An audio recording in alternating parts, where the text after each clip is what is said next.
ओम शांति। आज 30 जून 2022 के बाबा के अनमोल मधुर महावाक्य सुनेंगे।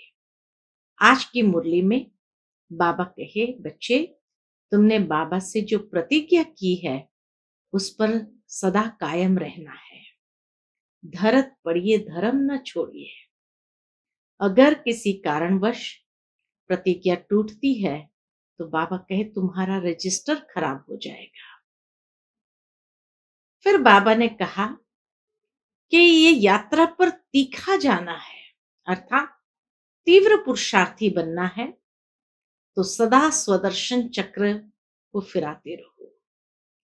बाबा की याद के सिवाय इस दुनिया की और कोई बात तुम बच्चों को याद नहीं आनी चाहिए। धारणा के ऊपर भी बाबा ने आज विशेष हम बच्चों का अटेंशन खिंचवाया है कि प्रतिदिन जब भोजन करो तो दृष्टि देख करके बाबा को याद करके भोजन को स्वीकार करो। सुनते बाबा के मधुर महावाक्य। ओम शांति। मीठे बच्चे, बाप से जो प्रतिज्ञा की है उस पर पूरा पूरा चलना है। धरत पड़िए धर्म न छोड़िए, यही है सबसे ऊंची मंजिल। प्रतिज्ञा को भूल उल्टा कर्म किया तो रजिस्टर खराब हो जाएगा। आज की मुरली से प्रश्न है, यात्रा पर हम तीखे जा रहे हैं, उसकी परख अथवा निशानी क्या होगी? उत्तर है, अगर यात्रा पर तीखे जा रहे होंगे तो बुद्धि में स्वदर्शन चक्र फिरता रहेगा।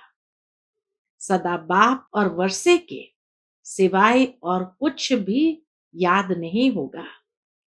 यथार्थ याद माना ही यहाँ का कुछ भी दिखाई न दे।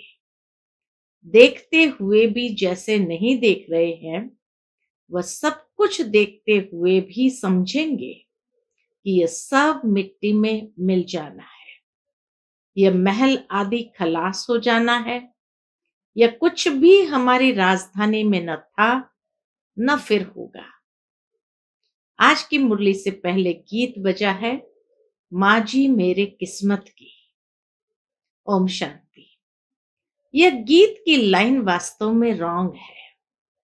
बाप कहते, बच्चे, मैं आया हूं तुम्हें ले जाने के लिए। कहां ले जाएंगे?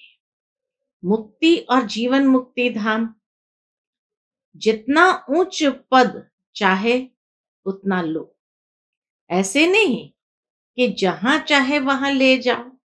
गीत की आगे की लाइन में है कि माँ जी मेरे किस्मत को जहां ले जाना चाहो वहां ले जाओ। तो बाबा कहे, बाबा तो ले जाने के लिए आए हैं, लेकिन कहां? मुक्ति जीवन मुक्ति धाम। जितना ऊंच पद चाहे उतना लो। ऐसे नहीं कि वह जहां चाहे वहां ले जाए।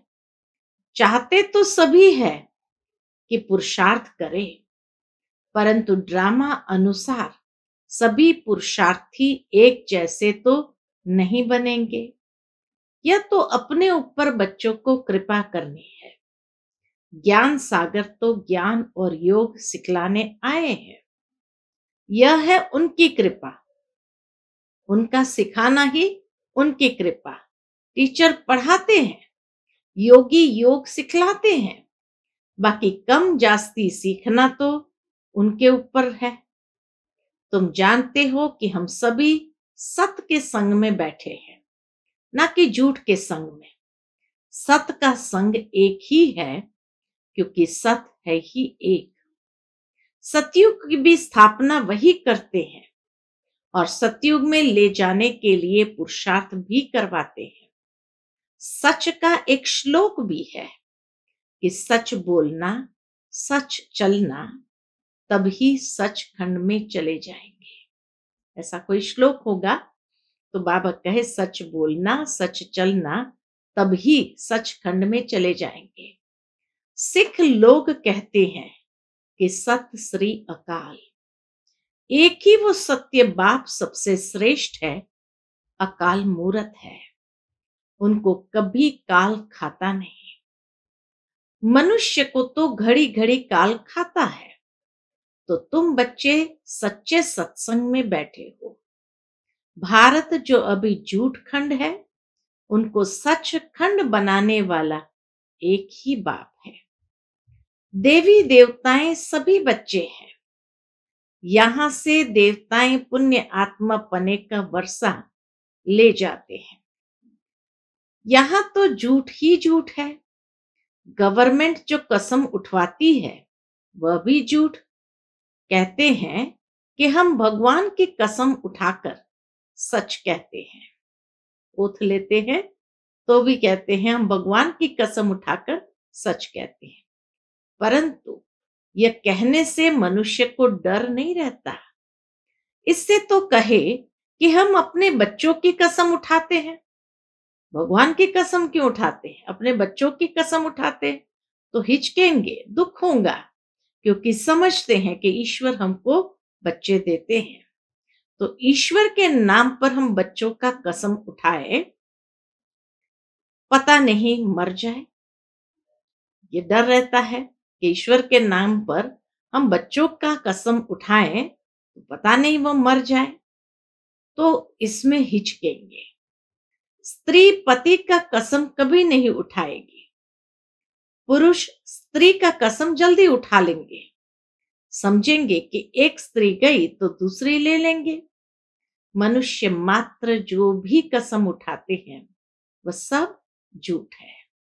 पहले तो गॉड को फादर समझे, नहीं तो फादर पने का नशा नहीं चढ़ता।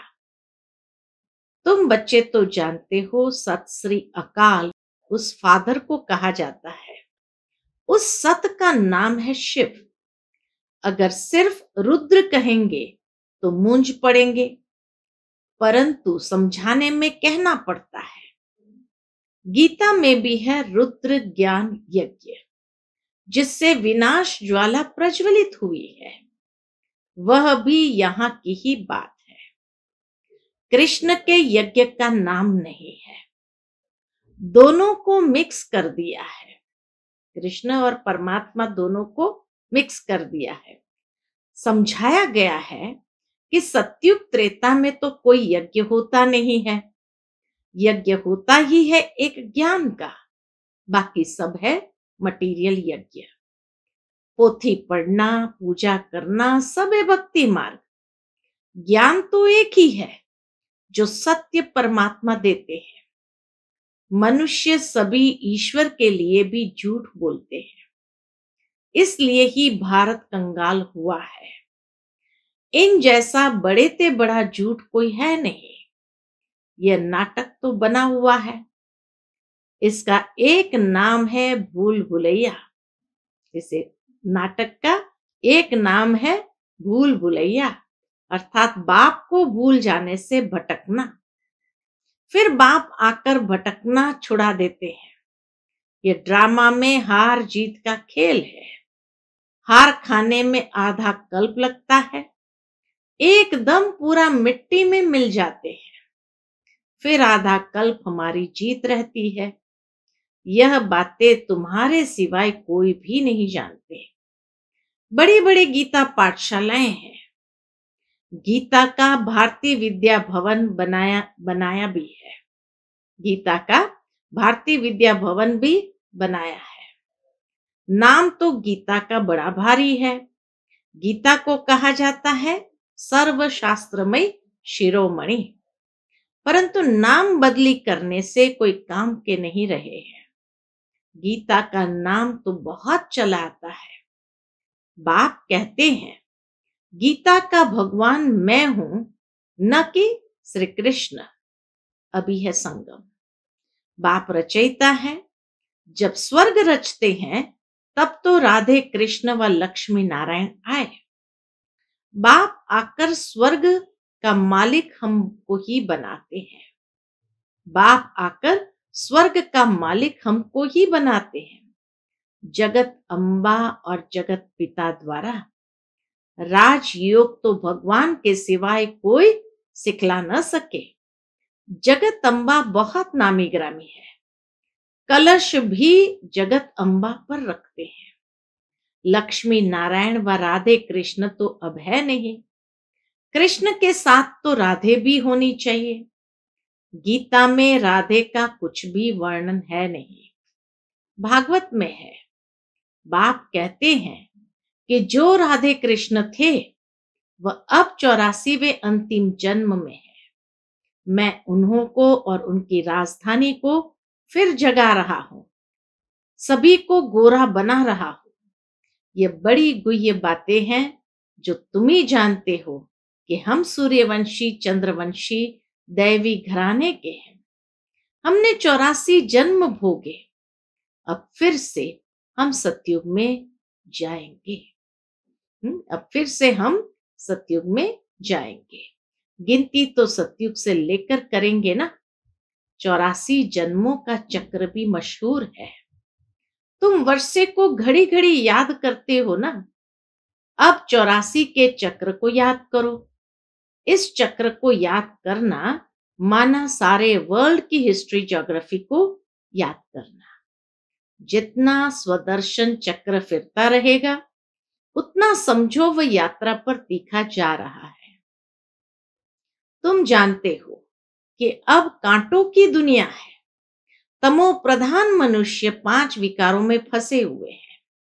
बाप कहते हैं मैंपन छोड़ दो, लेकिन छोड़ते नहीं। इतनी बेहद की राजाई मिलती है तो भी कहते हैं कि ख्याल करेंगे। छोड़ो तो छोड़ते नहीं है, और इतनी बड़ी राजाई मिलती है फिर भी क्या कहते हैं, ख्याल करेंगे, देखेंगे। क्या यह विकार इतने प्यारा लगते हैं? बाबा पूछते, क्या यह विकार इतना प्यारे लगते हैं जो कहते हैं कि छोड़ने के लिए ख्याल करेंगे? अरे अभी तो प्रतिज्ञा करो तो बाप से मदद मिलेगी। इतना जरूर है कि प्रतिज्ञा कर फिर कुल कलंकित नहीं बनना। धरत पड़िए धर्म न छोड़िए, बड़ी कड़ी मंजिल है। बाप तो पूरा कोशिश करेंगे ना, लूज नहीं छोड़ेंगे। अच्छा, एक बार माफ कर देंगे, अगर फिर किया तो मर पड़ेंगे। इसमें रजिस्टर खराब होता है। यह विकार तो पॉइजन है। ज्ञान है अमृत जिससे मनुष्य से देवता बनते हैं। वह तो है कुसंग। सिख लोग सत श्री अकाल कहकर बड़ी धुन मचाते हैं, क्योंकि सत श्री अकाल ने सबका उद्धार किया है, परंतु उनको भूल गए हैं। भूलना भी ड्रामा में है। जैन धर्म वालों का बड़ा कड़ा संन्यास है। बाप कहते हैं मैं तुमको सहज राजयोग सिखाता हूं। बाप कोई कष्ट नहीं देते। भल एरोप्लेन में जाओ, मोटरों में घूमो फिरो, परंतु खान पान की जितना हो सके परहेज रखना है। भोजन पर दृष्टि देकर फिर खाना है, लेकिन बच्चे ये भूल जाते हैं। इसमें तो बाप को व साजन को खुशी से याद करना चाहिए। भोजन करते समय बाबा कहे बाप को व साजन को खुशी से याद करना है। साजन हम आपकी याद में आपके साथ भोजन खाते हैं। आपको अपना शरीर तो है नहीं, हम आपको याद कर खाएंगे और आप भासना लेते रहना। ऐसे बाबा के साथ प्यार से बात करनी है और भोजन स्वीकार कराना है। ऐसे याद करते करते आदत पड़ जाएंगी और खुशी का पारा चढ़ता रहेगा। ज्ञान की धारणा भी होती जाएगी। कुछ खामी है तो धारणा भी कम होगी। उनका तीर जोर से नहीं लगेगा। बाप से योग माना देखते हुए भी यह समझना कि अच्छे अच्छे महल भी मिट्टी में मिल जाएंगे। यह हमारी राजधानी में नहीं थे, अब तो हमारी राजधानी स्थापन हो रही है। उसमें यह कुछ नहीं होगा। नई दुनिया होगी। ये पुराने झाड़ आदि कुछ भी नहीं होंगे। वहां सब फर्स्ट क्लास चीजें होंगी। इतने जानवर आदि ये सब खलास हो जाएंगे। वहां बीमारियां आदि भी कुछ नहीं होगी। ये सब बाद में निकलती है। सतयुग माना सतयुग माना ही स्वर्ग। या तो हर चीज दुख देने वाली है। इस समय सबकी आसुरी मत है। गवर्नमेंट भी चाहती है कि ऐसी एजुकेशन हो जिसमें बच्चे चंचल न हो। अभी तो बहुत चंचलता हो गई है। पिकेटिंग करना, धरना देना, भूख हड़ताल आदि ये सब हो रहा है ना। ये सब किसने सिखाया? खुद का सिखाया हुआ ही खुद के सामने आता है। बाप कहते बच्चे शांति में रहो। झांझ आदि बजाना, रड़ियां मारना ये सब है भक्ति की निशानियां। तुम साधना तो जन्म जन्मांतर से करते आए हो। साधना नाम चला आता है, परंतु सदगति तो किसी की होती नहीं।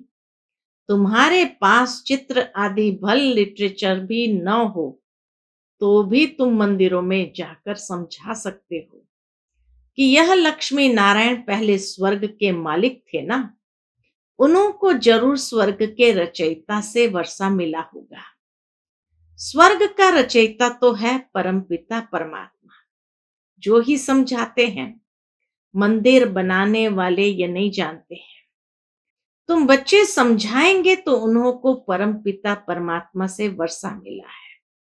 जरूर कलयुग के अंत में ही मिला होगा ना। गीता में राजयोग की बात है। जरूर संगम पर ही राजयोग सीखे होंगे। और सीखे होंगे किससे? परमपिता परमात्मा से, न किसी कृष्ण रचना से। रचयिता तो एक ही बाप है, जिसको ही हेवनली गॉड फादर कहते हैं। जो अच्छे विशाल बुद्धि है वह अच्छी रीति समझते भी है और धारणा भी करते हैं। छोटी छोटी बच्चियां बड़े आदमी से बैठ बात करे, चित्रों पर समझाएं, उनको रचने वाला कौन? भल कॉमन चित्र भी हो, वह न भी हो, बच्चियां तोतली भाषा में समझा सकती है। छोटी बच्चियां अगर होशियार हो जाए तो कहेंगे कि बलिहारी इस एक बाप की है, जिसने इनको ऐसा होशियार बनाया। बच्ची कहेगी मैं जानती हूं, अब तो सुनाती हूं। बेहद का बाप अब राजयोग सिखला रहे हैं। बाप कहते हैं अपने को आत्मा समझो, कोई भी देहधारी को गुरु मत समझो। एक सतगुरु तारे, बाकी सब डुबोने वाले हैं। ऐसे टिकलू टिकलू करे तो नाम वाला हो जाए। हाँ, छोटी छोटी बच्चियां ऐसे टिकलू टिकलू करे तो नाम वाला हो जाए।